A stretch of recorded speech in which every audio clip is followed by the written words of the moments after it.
नमस्कार, मैं अर्पणा गुप्ता। उम्मीद है आप सभी स्वस्थ होंगे और मस्त होंगे।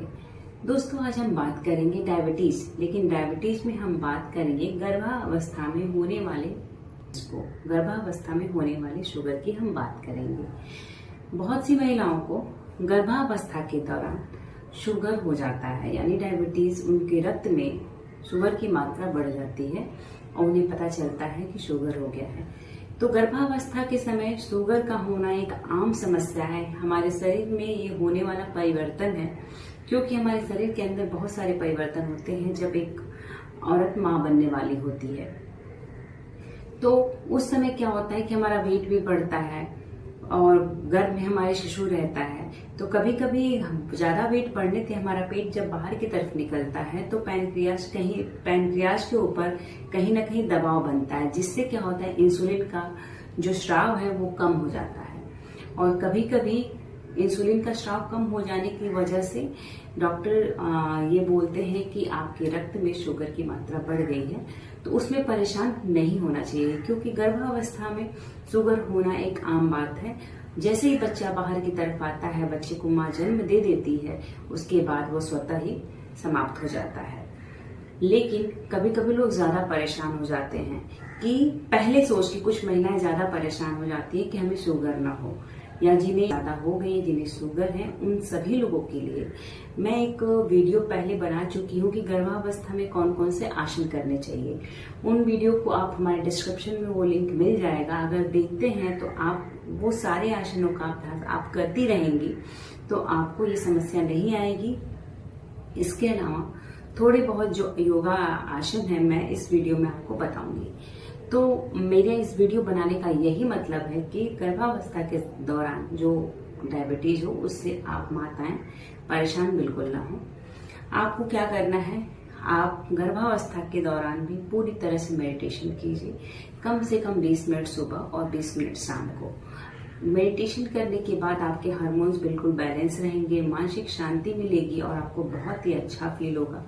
एक माँ बनने का बेशुगर एहसास की अनुभूति होगी। दूसरी बात, गर्भावस्था में लोअर बॉडी पे ज्यादा हमें खिंचाव नहीं देना चाहिए, जिससे कि हमारा जो टमी वाला एरिया है ये डिस्टर्ब इसको नहीं करना चाहिए। अपर बॉडी में आप कर सकते हैं, जैसे अपर बॉडी में आप पालथी मार के माताएं बहनें, उसमें अगर पेट आपका ज्यादा निकला है तो इस प्रकार से सुखासन में बैठ जाएं और अपना राइट हैंड इस प्रकार से उठाएं, डाउन, फिर लेफ्ट, ऐसे डाउन। जब इस तरह से आप अभ्यास करेंगी तो आपके पैनक्रियाज को बहुत ही अच्छा फील होगा और उसका सिक्रेशन भी अच्छा होगा। इस प्रकार से करने के बाद आप इसको इस तरह से भी कर सकती हैं, अप एंड डाउन। ये याद हमेशा रखें कि गर्भावस्था के दौरान जो भी आसन करें, लंबी गहरी सांस के साथ करें, ऑक्सीजन की मात्रा ज्यादा लें। जितना लंबा सांस लेंगे उतना ही अच्छा आप फील करेंगे, रक्त का संचार अच्छा होगा, ऑक्सीजन की मात्रा अच्छी होगी, बच्चा अच्छा मूव करेगा। और गर्भावस्था में एक सावधानी वाली बात यह है कि जब भी आप सांस लें होल्ड ना करें। हम आसनों में होल्ड करते हैं, लेकिन गर्भावस्था के दौरान हमें होल्ड नहीं करना चाहिए। इस प्रकार से आप अपर बॉडी को आप किसी तरह से भी इस तरह से आप स्ट्रेचिंग करते हैं साइड टू साइड, तो इससे अच्छा इफेक्ट पड़ता है। इससे हमारी समस्या जो शुगर वाली है नहीं आती है बिल्कुल। इसके स्टैंडिंग पोजीशन में आप सारे, जब तक आपका शरीर का वजन बढ़ा नहीं है 5 महीने तक, आप स्टैंडिंग आसन सभी कर सकते हैं। वृक्षासन हुआ, ताड़ासन हुआ, इन सारे आसनों का अभ्यास कीजिए। और बैठे बैठे आप बटरफ्लाई आराम से, स्टार्टिंग में 3 महीने बटरफ्लाई का अभ्यास नहीं करना चाहिए, उसके बाद आप धीरे धीरे बटरफ्लाई का अभ्यास करती रह सकती हैं। और 7वें महीने के बाद बटरफ्लाई का रोज अभ्यास करें, आराम से करें, धीरे धीरे करें। इस प्रकार से बटरफ्लाई का अभ्यास करें। सबसे जरूरी बात कि आप उदर दीर्घ श्वसन क्रिया अवश्य करें।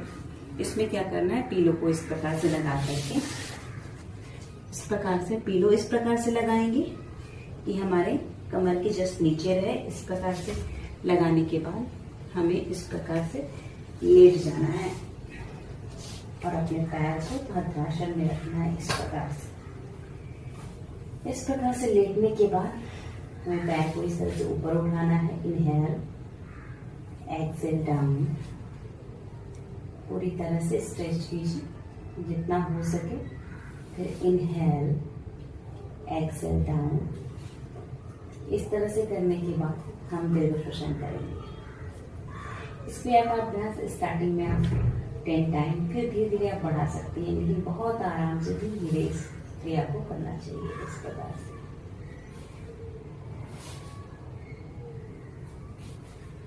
इसे करने के बाद इस तरह से आराम से लेट जाएं और दीर्घ श्वसन क्रिया आप करेंगे।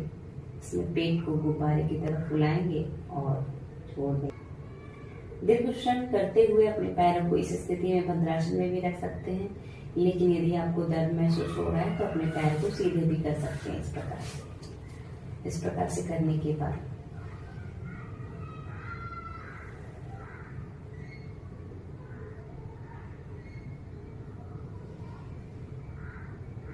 पूरा ध्यान आपका उदर भाग पे होगा।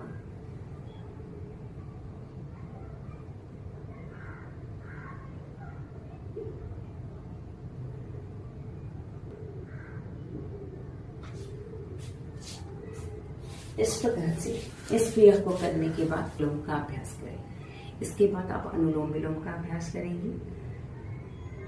दाईं नासिका को बंद करके बाईं नासिका से श्वास को लेंगे